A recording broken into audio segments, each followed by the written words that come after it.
Kita ke informasi lain, Saudara. Mantan Menteri Kominfo Budi Aris Setiadi mengaku siap jika dipanggil sebagai saksi dalam perkara judi online.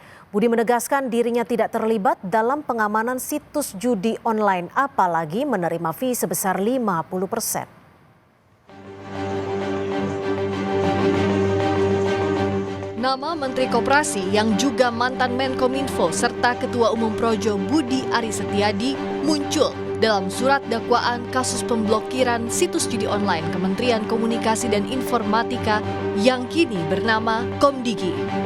Merespons hal ini, Budi Aris Setiadi membantah menerima fee 50% terkait pengamanan situs judi online. Budi menambahkan dirinya juga tidak mengetahui soal kesepakatan yang melibatkan pegawai Menkominfo saat itu. Sekali kita terlibat dalam perlindungan judi online seperti narasi yang beredar, fitnah yang keji ini. Intinya pertama, mereka para peserta tidak pernah bilang ke saya akan memberi 50%. Mereka tidak akan berani bilang karena akan langsung saya proses hukum. Jadi sekali lagi itu omongan mereka saja, jual nama menteri supaya orangnya laku. Kedua, Budi Aris tidak pernah tahu-menahu praktik jahat yang dilakukan mantan anak buahnya itu. Dia baru mengetahui setelah kasus itu sedikit kemudian dan terungkap ke masyarakat. Ketiga, tidak ada aliran dana dari mereka ke saya. Ini yang paling penting. Bagi saya itu sudah sangat membuktikan. Jarum. Untuk pemeriksaan misalnya atau menjadi saksi? Saya siap membantu. Itu kan sudah ada BAP. BAP sumpah saya. Waktu saya dipanggil.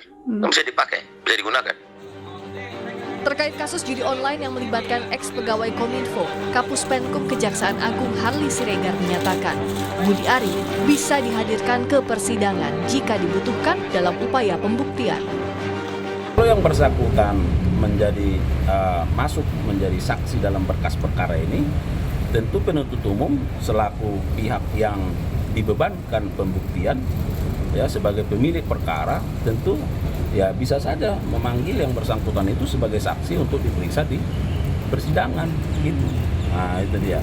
Nah, tetapi kalau yang bersangkutan tidak masuk di dalam berkas perkara dalam daftar saksi misalnya, maka itu dikembalikan kewenangannya kepada majelis hakim untuk menilai apakah harus dimintai keterangan atau tidak.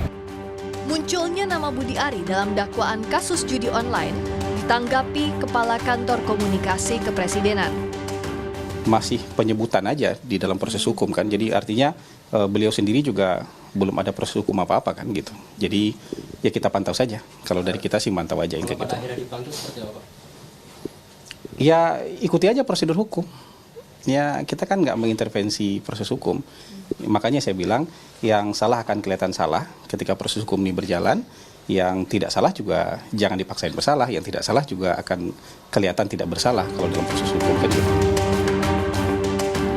Nama Budi Aris muncul dalam dakwaan sidang perdana di Pengadilan Negeri Jakarta Selatan 14 Mei lalu dengan terdakwa Zulkarnain Apriliantoni, Adi Kismanto, Alwin Jabarti Kemas, dan Muhrijan.